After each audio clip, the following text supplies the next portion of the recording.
time once again to slip into your camo, grab your bow, and join us out in the field for another episode of the Up North Journal, presented by PSE Archery.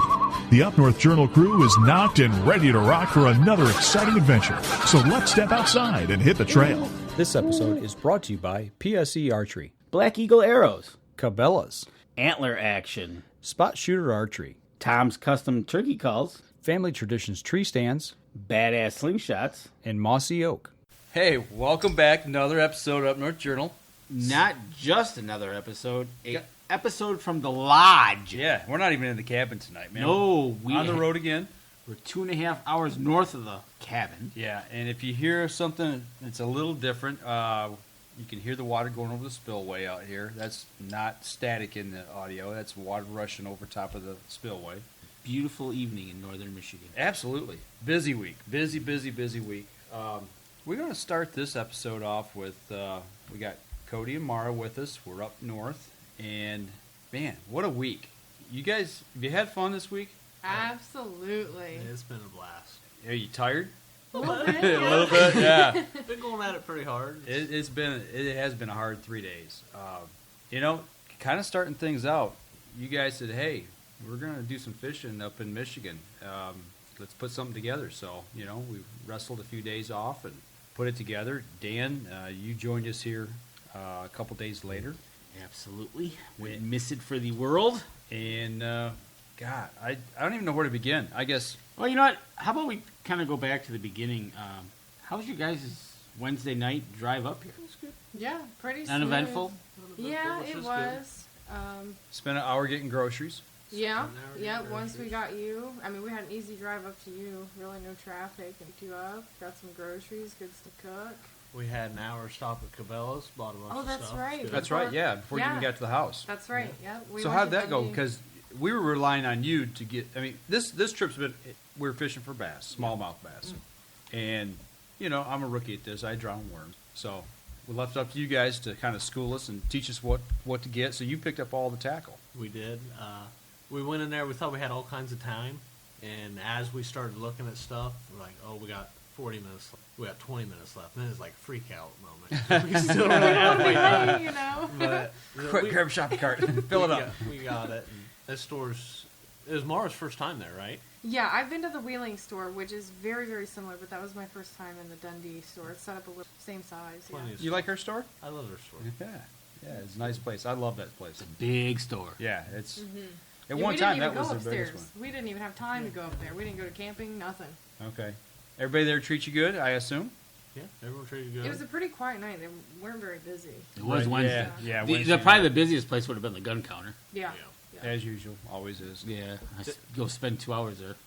They were showing off all the new Ranger bass boat. Oh, really? Oh, yeah, because we don't have a marina. Okay. We don't have boats in Columbus, so Cody was... Walk in and they got all the boats there. Yeah, they had one on sale, too. I'm like, let's see. Well, why don't you just get two of them, Just hey. Could have brought one up. Yeah, put it on the Up North Journal tab. 11-1. Right. There you go. No, that's awesome. So you guys meet it up. You ended up going to Mike's house, picking them up. Yeah. And we got in, then, I think, at like 10:30. Yeah, we left about 10:30. Is when we rolled out to come up here. Yeah, I think it was around 10:30. And I don't think there was any bad weather driving up. No. Rain or nothing like that. No, he just had to dodge deer all the way up. Yeah, well, so many deer. Well, I was kind of dodging. I don't know how agile I was going to be with the boat and the big truck. But no, he was actually going to make Jello out of them. Yeah, no doubt. He says, yeah, I'm not moving. So you ended up getting up here at what time? We got up pretty late. 1:30? Yeah. Yeah, it's 1:30 in the morning. 1:30 in the morning. Yeah. Woo. We were tired Thursday morning. I was. Yeah, I was too. I'm an 8-hour. Well, we had planned on getting up at 6:30 to try to hit the water. We knew a storm was coming through. Yep. I woke up at 6 or 6:30, and I heard the rain just pouring down on the tin roof. And Jake's with us. He's over on the couch asleep right now, or is he listening to his phone? He's on his phone. And he was sawing logs. I'm like, there's no way we're going. And I didn't hear a knock on my door, so I knew that they rolled back over as well. We did, absolutely. That wind, I've never really been in a pine forest, and we're kind of surrounded by one. It's pretty neat, and that wind was howling through those pine trees, and it woke me up. I'd never heard any wind like that. And yeah, I heard the rain too, and I told him, I'm like, I ain't getting out of bed. So we left, we got up, we got something to eat. We left at what? We got on the water by noon, By noon, I think. Yeah. 11:30, 12 Yeah. o'clock. 'Cause it was rainy. I mean, not It- heavy, but it was coming down monsooning all kind morning. of Yeah. all morning. Oh, Yeah. it poured. It Yeah. poured here. I Yeah. mean, you could hear it beating on the roof. It came down. Yeah, not that diehard fisherman put on the rain suit kind of people. Right. are No. they? He had rain gear. I left mine at home. I meant to grab some at Dundee, some new lightweight stuff. Well, kind of ran out of time. And Mike didn't have rain gear. And Well, I had mine. Jake didn't have oh, any. Jake did Yeah. have. Okay. Yep. Yeah. So We're on vacation anyways. right. We're not fishing tournaments Sleep up in. here. We had a giant exactly. breakfast. Fishing was good that day. That's It the was best day we awesome. had. Yeah. All I actually know, it my was. phone lighted up with texts, Oh yeah. pictures. Got one. And I'm like, oh boy. Well, the first text he got was a picture of breakfast, if I do remember right. So Yeah, I look think what you're it was. missing. Yeah. That's right. Yeah. Breakfast burritos. I do have to say, we've got an awesome cook. Mara did a fabulous job. She cooked for us the last 3 days, and hats off to you. You did an awesome job. Thanks. One thing's for sure is you don't go starve at camp. No. That's right. No matter what camp we have too have. much food. Yeah. You Yeah, have to take a bunch back with us. but that's the thing. Have fun at camp, right? Absolutely. So okay, so you get out of the water about noon. My phone starts to light up. You start hauling them in left and Big ones too, not just the ones we were catching today and yesterday. They were Big big fish. ones. They were jamming. Big fish. Yeah. Well, we got on the water. First 2 fish in the boat. Mara here puts 2 in the boat. Just bam, bam, right away. Yeah, I'm looking at Cody. I'm like, hey, what's going on? You're the pro here. You're supposed to be putting fish in the boat, and she's putting the smack down on the boys. So, but I was running some video, and Jake had the rod in his hand. So, yeah, she put a hurt on him there for a while. good deal. You quickly caught up though. Caught up pretty. So I was getting a little stressed. I couldn't catch them. The guide couldn't catch him. That's a good stress, pal. Yeah.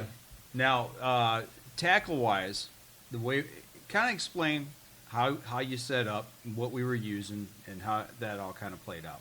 I was here 2 years ago, so I had somewhat of an idea of how the Long Lake was, and I had a 104-inch Cinco just for this trip, and I picked up a bunch of wacky rig hooks, and I wanted to try the new Ned rig, which is basically a round ball jig head and a 3-inch Cinco.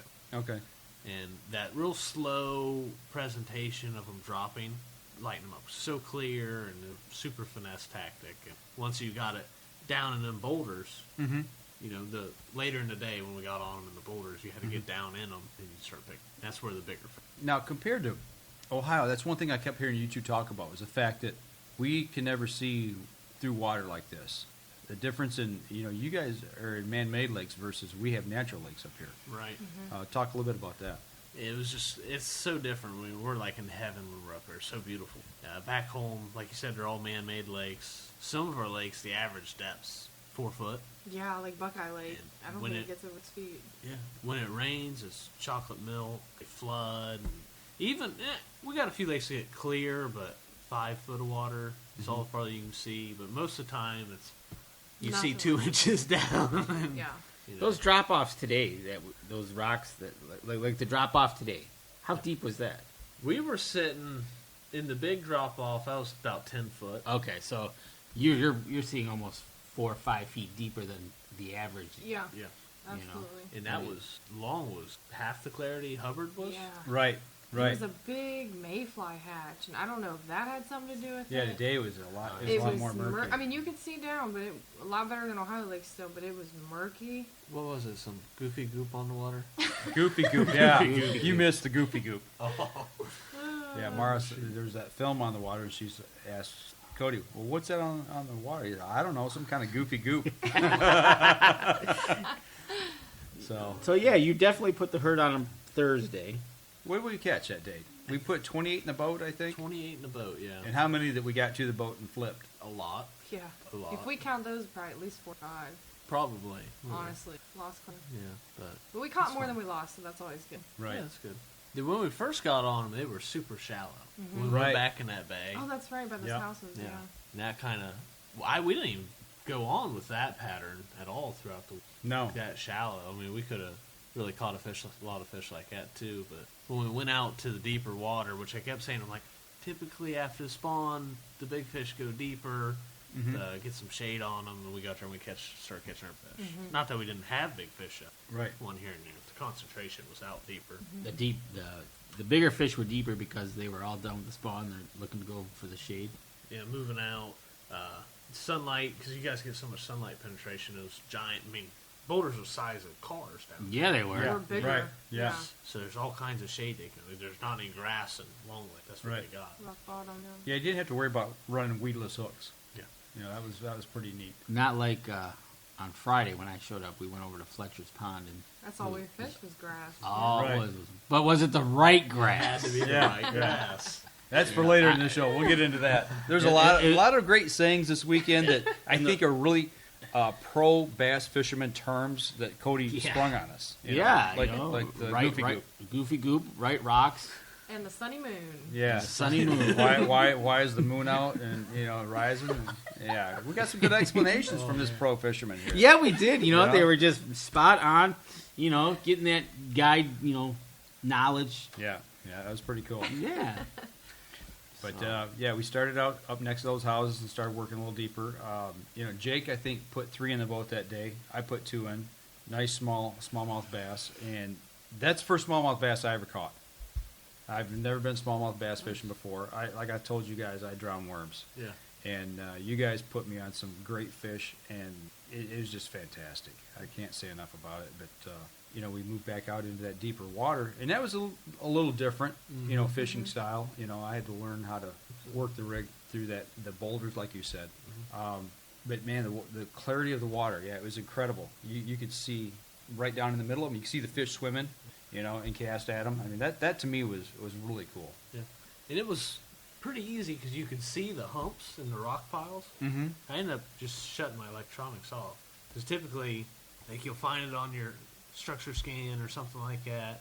You put waypoints around it so you can fish it and not get up on it. Because the boat positioning, when you got on them, those fish would dissipate, as you guys kind of noticed today. Yeah. And when you moved up farther and got in new catch some, but it made boat positioning easy. Right. And today I shut my graphs off. Thanks, see. So Right. that was nice. Yeah, that's the thing, I guess, with it being so clear. When the boat gets close, the fish can see the boat, Yeah. and they're like, "Yeah, we've seen this before. We know what's coming." So, Yeah. okay, Most of our fish came on, not all of them, but a lot of them came on the tip of the cast, as far as you could cast, it seemed like. right. Yeah. No, they were. It was good. And you were commenting on some things that you were showing me. The difference between, some of the fish were real light colored, and others were real dark, especially the bellies, the underbellies. Instead of being white, they're almost black. Yeah. Kind of talk about that and what causes some of that, maybe. From what I understand, it has to be from the sunlight. Like a largemouth, when they don't have any sunlight, when the water's muddy, they'll be almost. Okay. And when you put them in clear water, they're green. Okay. So it's got to be the same way with the smallmouth. If they were up under a rock, buried for a couple hours, that's probably how we got our lighter ones. Okay. And the ones just cruising were probably ours. Okay. So kind of like a suntan almost. Yeah. Okay. Now, it doesn't last like that though. Do they change colors as they get back up under a rock? Do they get lighter? I believe they do. I don't know how fast they change, but they definitely do. They don't really go huge color change about what we've seen extreme. Okay. All right. Well, you know what? We're kind of running up here on our first break. Let's take our first break. We'll step outside. We come back. We'll continue the conversation on our trip up here in northern Michigan. We'll be right back after this. I shoot PSE because I like one pin to 40 yards. I shoot PSE for the perfect combination of feel and performance. I shoot PSE because you can shoot lighter poundage and increase arrow speed. I shoot PSE for the fastest bows on the planet. I shoot PSE because my livelihood depends on my bow. I shoot PSE because better engineering makes a better bow. I shoot PSE. I shoot PSE. I shoot PSE. I shoot PSE. Experience PSE. Experience performance. We know the future of hunting depends on our nation's youth. But did you know that in many states, it's illegal for you to take your son or daughter hunting until the age of 12 or even older? As a result, we have fewer young hunters, and the Families Afield program is designed to eliminate those barriers. Hunting is safe, and the safest hunters afield are young people with adult mentors. Visit our website at familiesafield.org to find out how you can bring more families afield.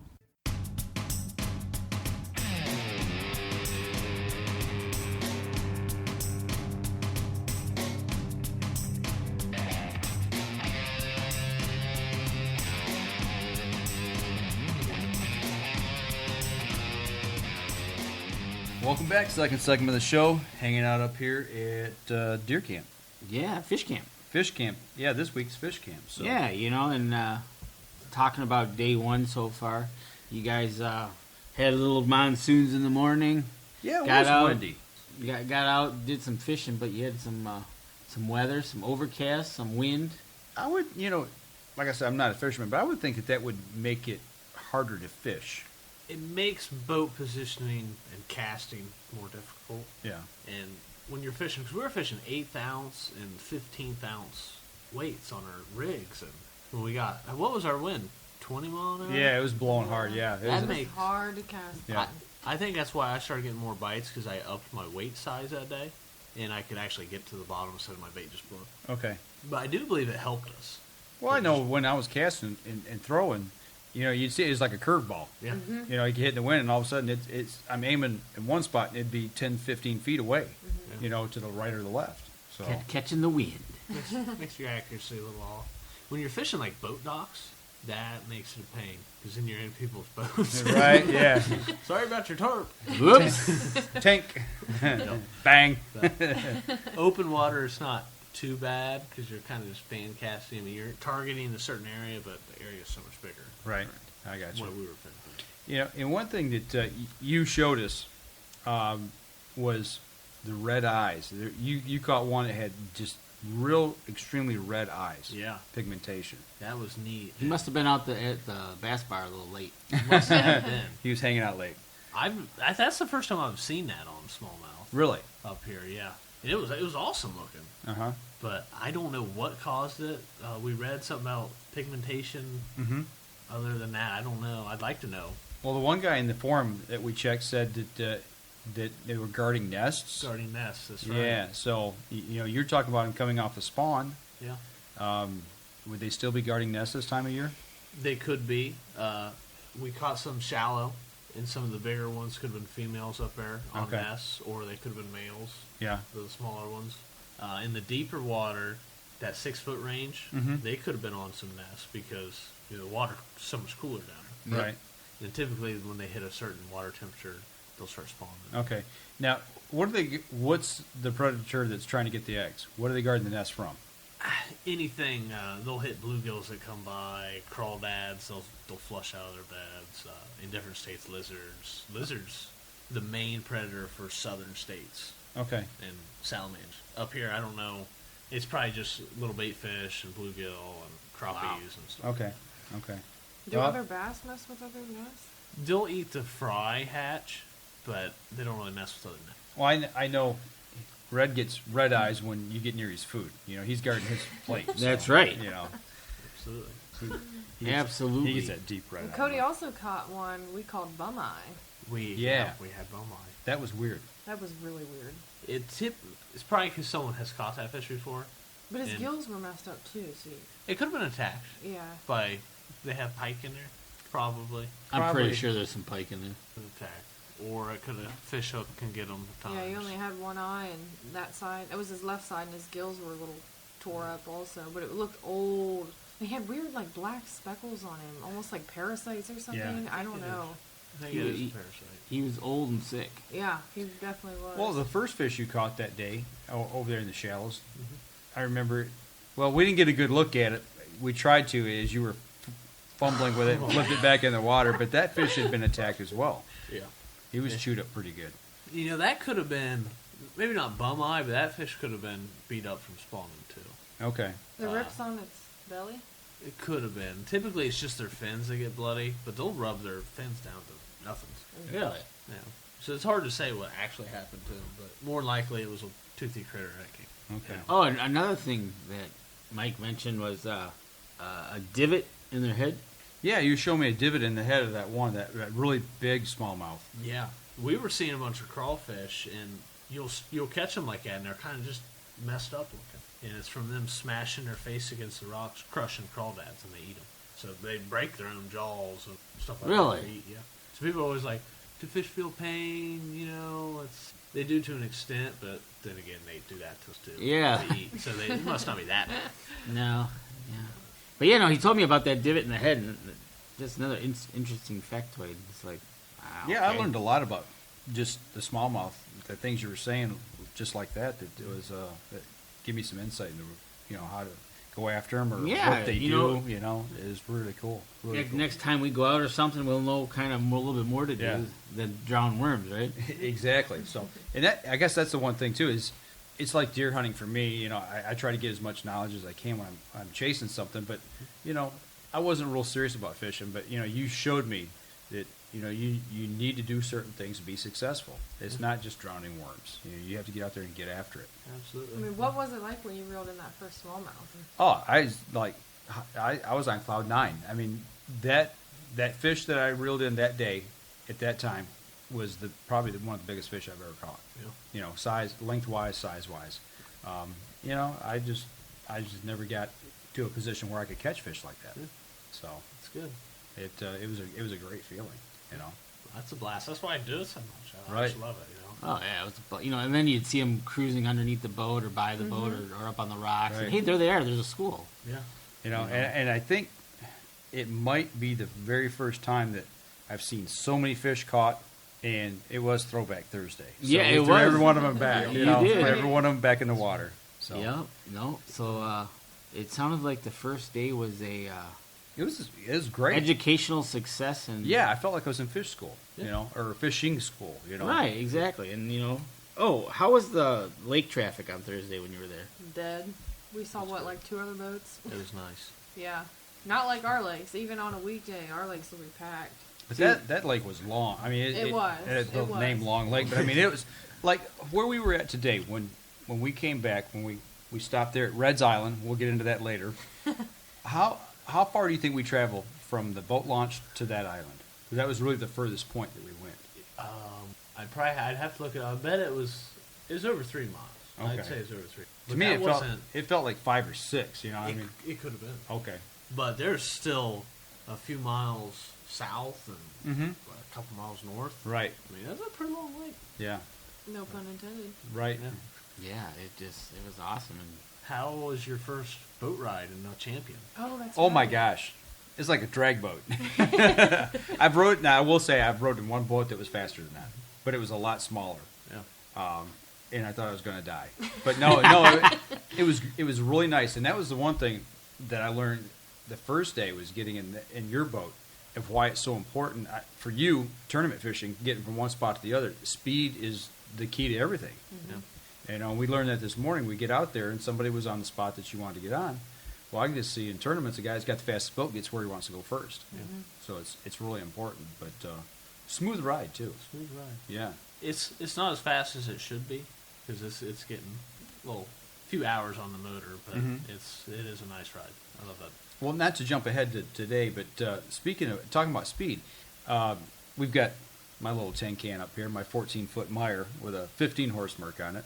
But you had enlightened me to the fact that just by moving the motor on mine, I could gain some speed on my boat. Absolutely, yeah. Yeah, talk about that a little bit. When you line up, because they make a short shaft and long shaft motor, and depending on what hull you have, there's a cavitation fin on the motor, and that's got to be lined up close. I think it's I don't remember the exact measurement. It's a little under the bottom of your. Okay. So that when it puts you on pad, when you come out of the water and get on top of the water, it's like your optimal pitch to push you on top of the water without drag. Okay. When your shaft was too long, you were kind of plowing a little much. Right. And that'll happen, like my boat, when I'd slow down, I'd trim my motor down. Right. And when I trimmed it down, you felt my boat bonds just start nosediving. Right. Yeah, I do that to slow down, but that's essentially what happens if your motor's not on right. Correctly. Okay. I mean, it still works fine. Right. You can pick up a few miles an hour. Sometimes that's crucial for people. Right. Well, today I was getting left in the dust. I was eating his wake, put it that way. Exactly. That, and because most of the time we're using your boat for bow fishing. So, right. Speed is not really a necessity as opposed to, like you said, the bass boat where they got to get from point A to point B as quickly as they can before somebody else does. And, 50, 20, 30, however many boats are trying to all go around the lake. Yeah. But, that boat. It moves. Yeah. And turns nicely. Yeah, I noticed that. You guys did circles around me a couple times. Wake swamping me a little bit. Yeah. But no, it was It's cool, and it's also different being your V boat as opposed to when you're on a fishing boat that you're actually sitting on top of the water. Mm-hmm. You know, looking down on the water. Really. Yeah, we talked about that coming back today on the ride back to camp, and he made the comment: is you sit in mine. Mm-hmm. On yours, you get the casting decks. Yep. You stand on top so you can look down into the water versus looking across the water.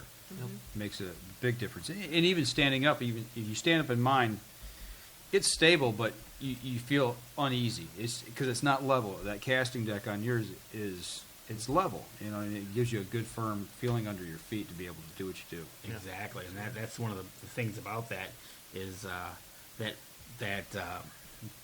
steady feeling when you're casting or you're needing to move around the boat, and because we moved around your boat and it was kind of like, okay, here we're gonna move here. His boat is just like walking back and forth like it was nothing. Right. Yeah, you get up in mine. It's like, okay, I'm gonna stay still. You go around me. When you sit down, let me know so I can move to the front of the boat. Yep, exactly. So, and also having the trolling motor is crucial in the right spot. Mm-hmm. Yes, that makes a huge difference. We started with that in the rear of my boat because the mount for mine for bow fishing needs to be replaced. It set outside. It just got old. It rotted. I mean, it was made out of wood. So, we tried to put it in the back, and I said it's like wagging a dog from its tail. It doesn't work. So we kind of jerry rigged it up to the front. Yeah, did some engineering, aqua engineering as we went along. So. There you go, and it was one of those things. It worked. Mm-hmm. But it also changed the game, being able to fish close to Mara and Cody and being able to maneuver, because we were doing some video and photography as well. Right. So that helped out as well. Well, I'll tell you what, let's step outside, take our next break, come back. We will continue talking about our trip here up north. We'll be right back after this. So what do you do when you've completely redefined the way bows are engineered?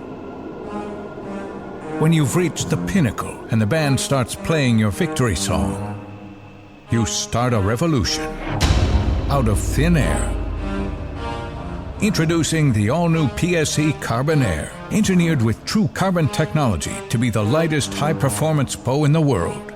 Experience PSE. Experience performance. We know the future of hunting depends on our nation's youth. But did you know that in many states, it's illegal for you to take your son or daughter hunting until the age of 12 or even older?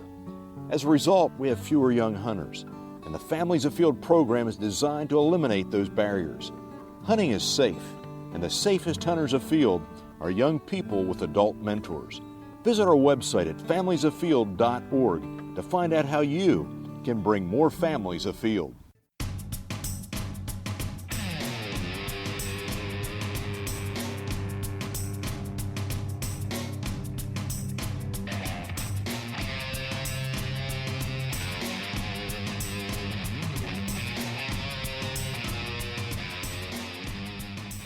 Yeah, 7, 8, 9, 10. You can count. Yeah. Into the third segment of the show. Hey, do what I can. At least you didn't shut my mic off. I can do that. You just didn't hit the record. I can do that. Yeah. I can cup the mic just like that. Here. Yeah, thanks. Yes, folks, we're redoing this because somebody forgot to hit the record button as we're trying to hit a moth. We got bugs flying. But so here we are, Friday morning. I'm still not here, but the weather's now changed. Weather's changed. We had a great breakfast again. I want to mention that you were not here for it. What'd you have had? Same thing again. Breakfast burritos? Yeah. Oh. Your favorite meal. Man. Every time we go out early in the morning, that's what you get. So we had it in honor of you. Oh. Except you weren't here. Thank you. I said it in honor of you. Thank you. I'm glad I'm not here and you're enjoying on my behalf. Well, I sent pictures. You're also naming things on my behalf, and that's another story. Yeah, well, we can get into that in the last segment. Yeah. So here we are, Friday morning, after a great breakfast. I'm still not here. Mm-hmm. But the weather's now changed. It has. You said Thursday was windy, cloudy, rain in the morning. But now Friday has become all of a sudden like glass, high sun, and hot. Yes. Yeah. Very hot. Like no 90. Wind. Yeah, 90, no wind. Water was smooth. Mm-hmm. High pressure. Been great for water skiing. You know, and I tell you what, the one thing about being on the water, there's one thing you do want is a little bit of a breeze. Because if it's not and it's just stifling out there, it's like, ugh. You know, start baking. Yeah, Reflects off the water. you're basically just feel like yourself baking. You know. I didn't do too bad, though. You don't look burnt. No. So, that's what happens when several layers of suntan lotion is applied. I hear you. Okay, but you didn't go back to Long Lake. You decided to change lakes. Well, he wanted revenge. That I did. Ooh, a revenge factor. Well, he was haunted. Ooh, haunted at Hubbard Lake. Haunted at Hubbard. Is there something we need to call the police about that maybe we should... Body in there or something? Yeah. Something at the bottom that we don't know about? No. Okay, so... It goes back a couple years to my haunting. Oh, so this is a couple years in the making. Okay, so what happened? Me and a buddy, Mara members, we Oh yeah. I think it was like, we'll say a Wednesday night. Or no.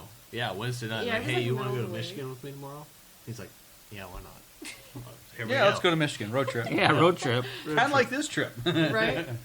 So we're cruising up there, and we fished Long Lake for 2 days. We camped, caught some fish, and... Did you camp at the campground? Yes. Okay. Yep. All right. We stayed there. So you camped at the campground at Long Lake. Right.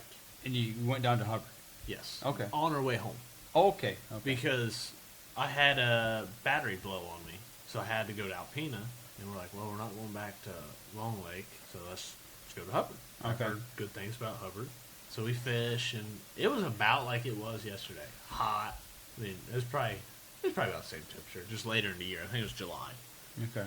And we fished and nothing. A group of walleye guys came up to us. They were tubing and partying. Like, what are you doing? I'm like, I don't know.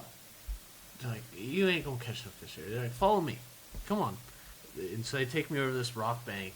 And like, if you don't catch fish here, you can't fish. We catch so many smallmouth here. That almost sounds like a dare. Yeah. So I dare you. I'm jacked up. I'm like, all right, we're going to catch them now. We're on them. The locals done showed us where to go. Mm-hmm. And we didn't catch nothing. We went home empty-handed. And I was embarrassed because I'm like, man, these guys said I can't fish. I think he put you in the gar hole. I think he was just yanking your leg. He probably saw your Ohio tags and was like, oh, let's mess with this guy. Yeah, we'll show him. But today, where we caught most of our fish on that first stretch, right, is where he took me. Okay. So we didn't lie completely. Yeah. There was some fish there.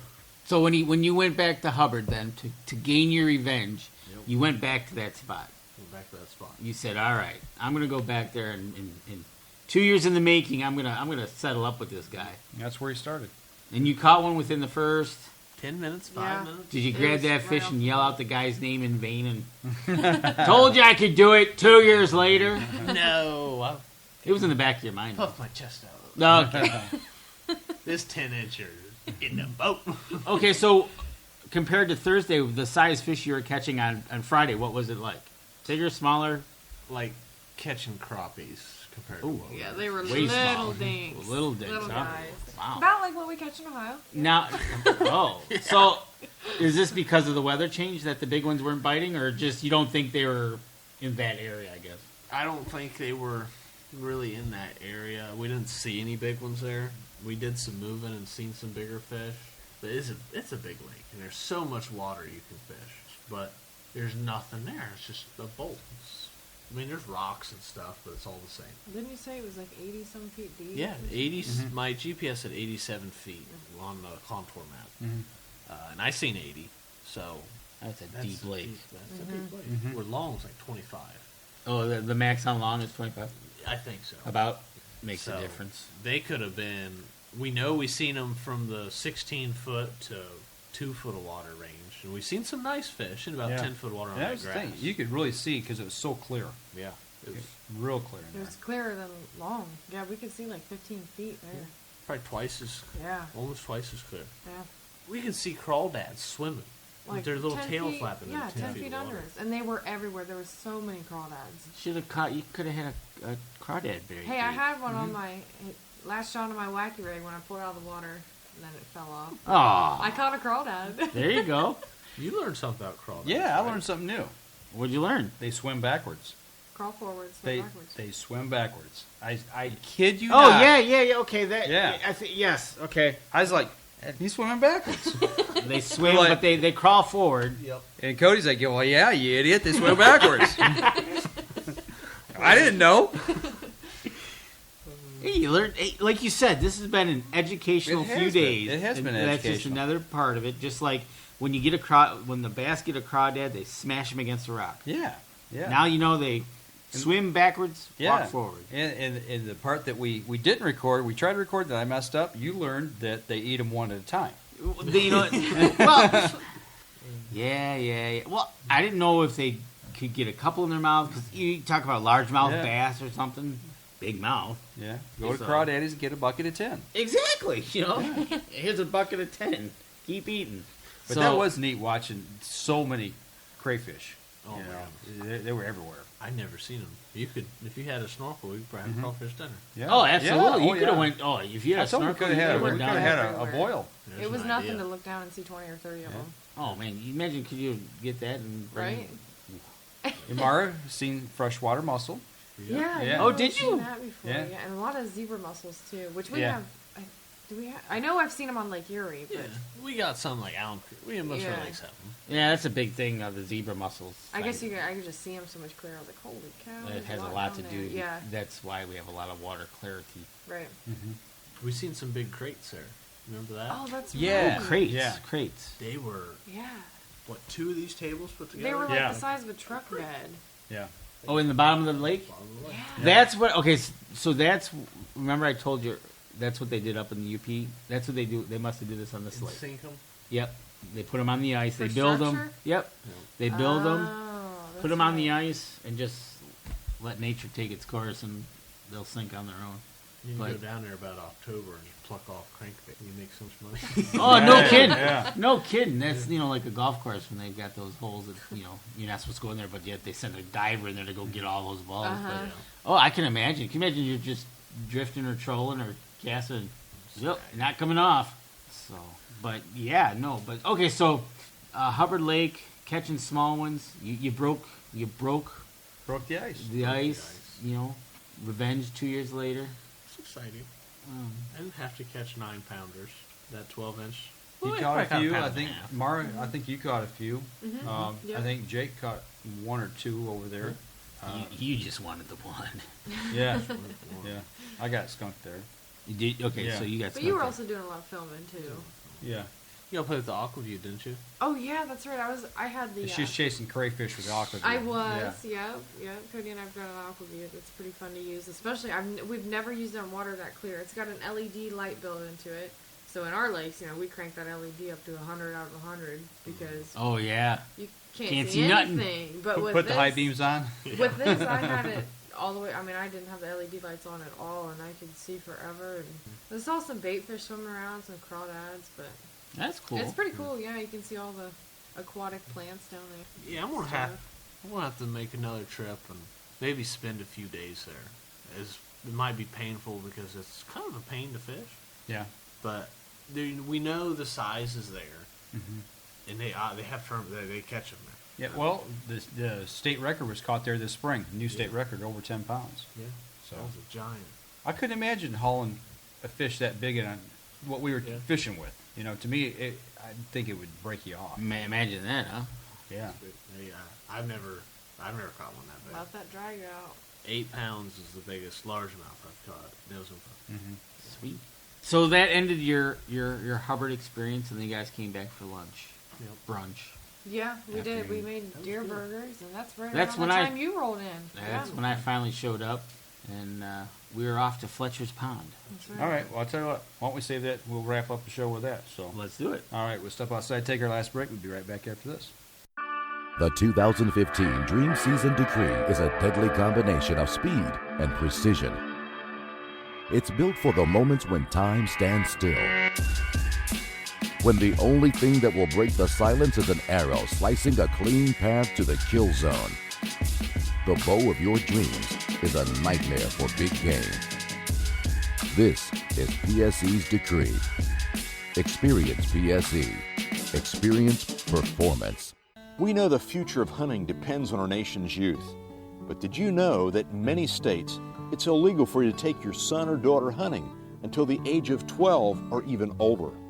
As a result, we have fewer young hunters, and the Families Afield program is designed to eliminate those barriers. Hunting is safe, and the safest hunters afield are young people with adult mentors. Visit our website at familiesafield.org to find out how you can bring more families afield.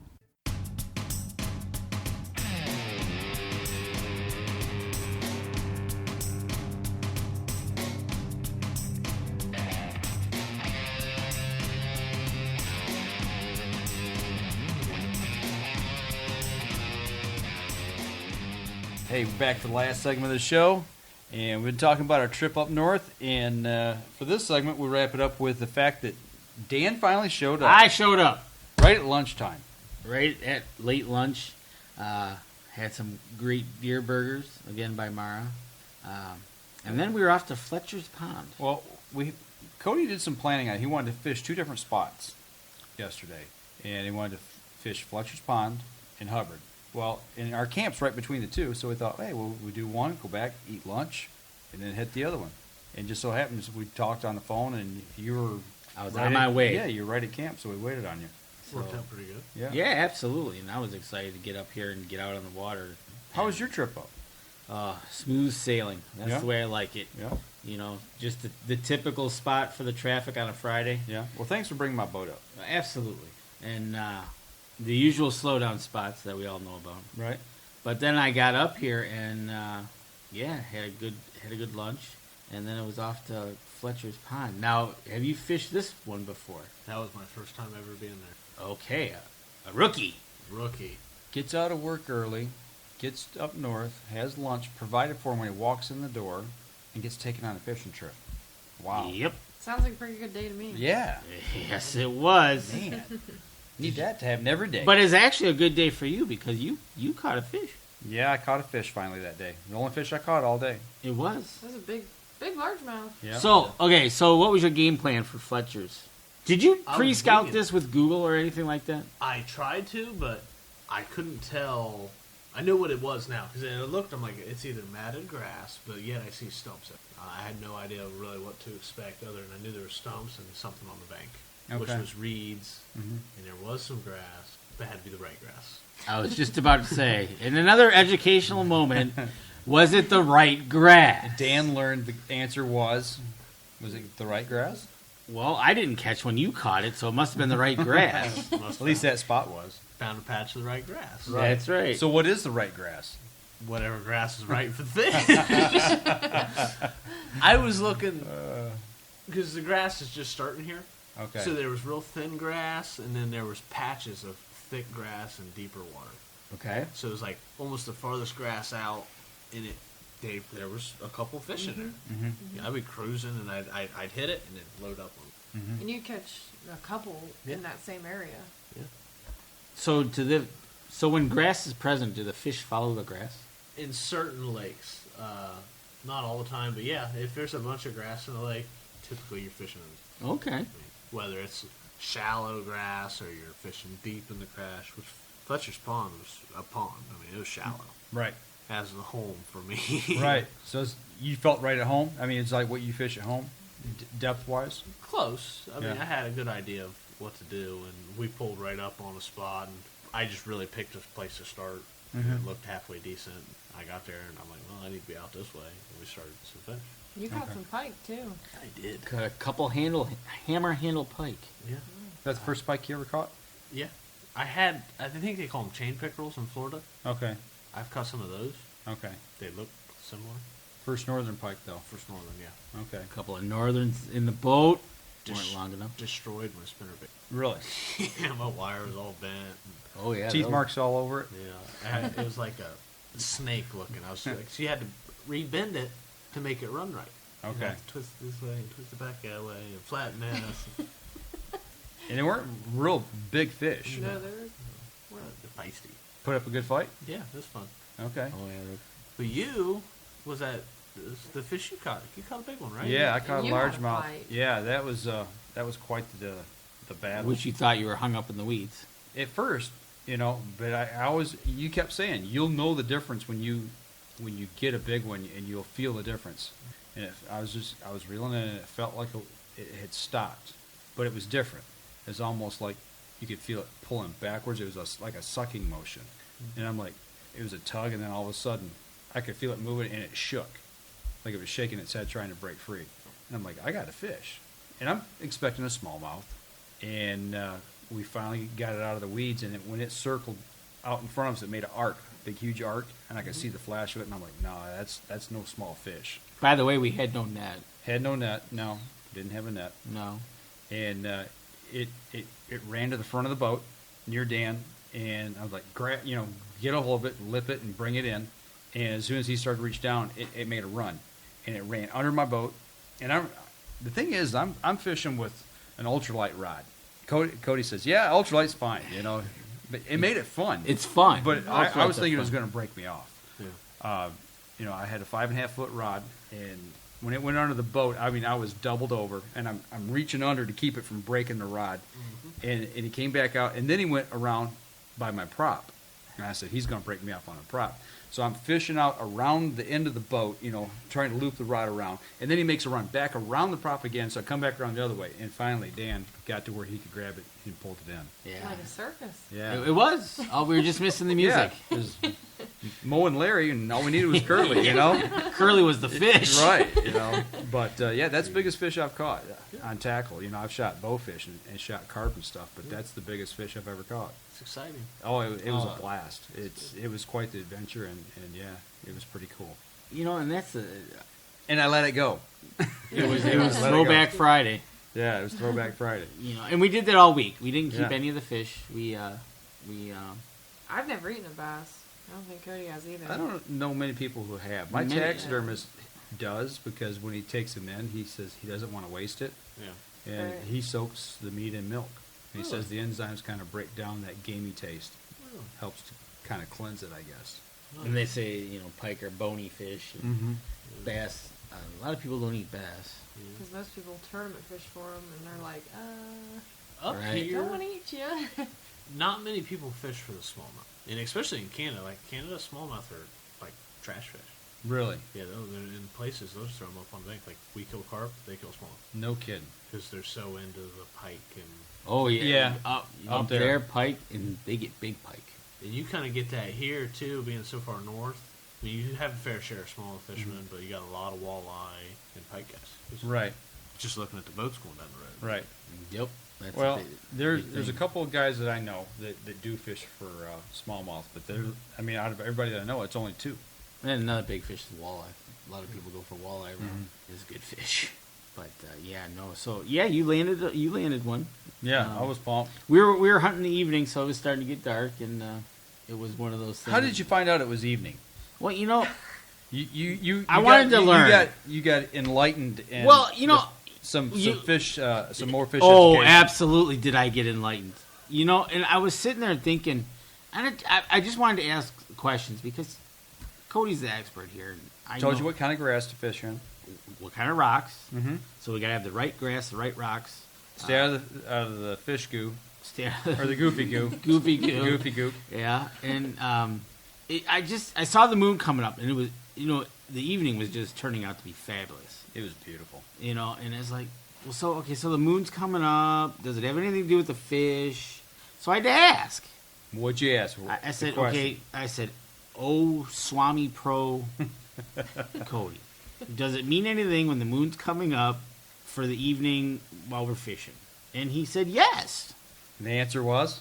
Because it's going to get dark. He was right. It absolutely was. It got dark. We headed back. You caught your fish. I think you caught a few more. Martin, how many did you catch? I didn't catch any. Did Jake catch any? I think he did. No. I think he might have got one, but if he did, it broke off. I don't think he had one in the boat. Yeah. He might have, though. That was tough fishing there. Yeah. Yeah. Yeah, but I was playing with the aquaview. See, now, I was looking at the right grass through the aquaview. See, now, to me, we had... found a mystery fish, and I was trying to figure out what the that mystery was. fish. Yeah. Did we ever figure out what that was? No. Whatever she said it was. Well, there was catfish, dogfish. Oh, we thought of bowfish. Bowfin? Bowfin, or a dogfish, or, well, it was a debate if it was a catfish, but they argued that one out that it wasn't. Yeah. And there was another one too, wasn't there? I think that's sturgeon. Sturgeon was another thought, but you definitely tell that's a big size discrepancy.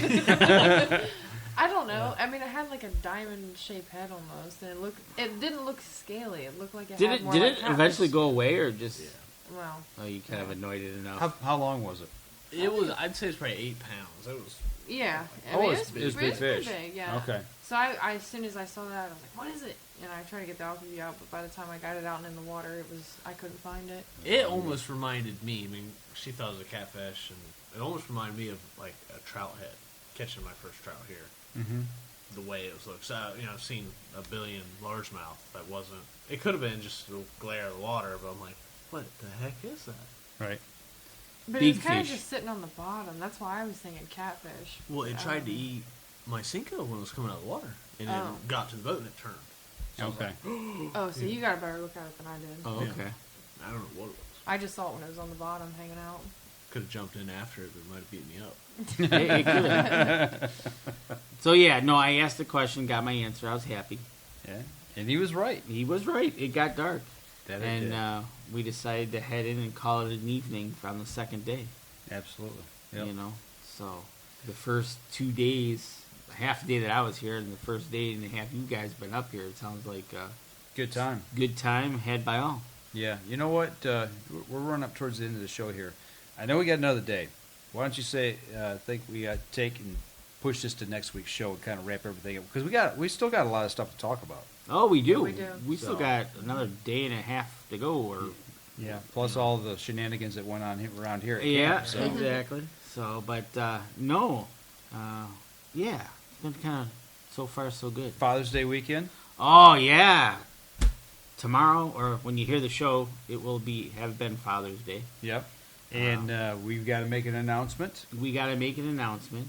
We're gonna have to draw the winner here. Okay. So are we ready to do that? No. We're not ready to do that. We're not ready. Okay. To do that. So I'll tell you what. Let's stop real quick. And we'll do it. We're going to draw the winner. We're going to announce it, and we're going to get in contact with them for the Black Eagle Arrow Contest. Absolutely. Okay. All right. We're back. Dan's ready to draw here. We're going to do it live. Let's have Mara draw it. All right. We've got a number next to everybody's name that's entered here, and she's going to read the number that's drawn out of the hat. All right. Survey said. Are we ready? We're ready. The number out of the hat is number 7. Who's lucky number 7? Charles Byram. All right. We know Charles out in Iowa. He's a big deer hunter out that way. So, Charles, congratulations. You're going to have to get a hold of us. I will Facebook him that he won, and I'm sure he's listening to this podcast. Oh yeah, he listens quite a bit. So congratulations, Charles. We'll get a hold of you, get some information from you, and we'll get those arrows out to him. Very awesome set of arrows. Yes, very much so. Now we're going to start another contest here real soon, right? Is that right? Sure. We've got some more giveaways, so I tell you what, we don't know what we're going to do yet. Yeah, so we'll get back in touch with you here real soon on that and let you know what's going on with that. Because it's about that time to start shooting. Absolutely. Well, let's wrap up this part of the show. We've got more to talk about in this fishing trip, but we're going to save that for next week's show, and you're just going to have to wait. Yeah, you're going to have to wait, and you know what? It's now Monday. I hope everybody had a good Father's Day, and but stay tuned for more of the fishing trip. There you go. All right. That'll do it for us this week, folks. This episode was brought to you by PSE Archery, Black Eagle Arrows, Cabela's, Antler Action, Spot Shooter Archery, Tom's Custom Turkey Calls, Family Traditions Tree Stands, Badass Slingshots, and Mossy Oak. Thanks for listening, and join us again here next week. Until then, remember, as we always like to say, if you're out on the water or in the woods, shoot straight and be safe. Until next week on the Up North Journal.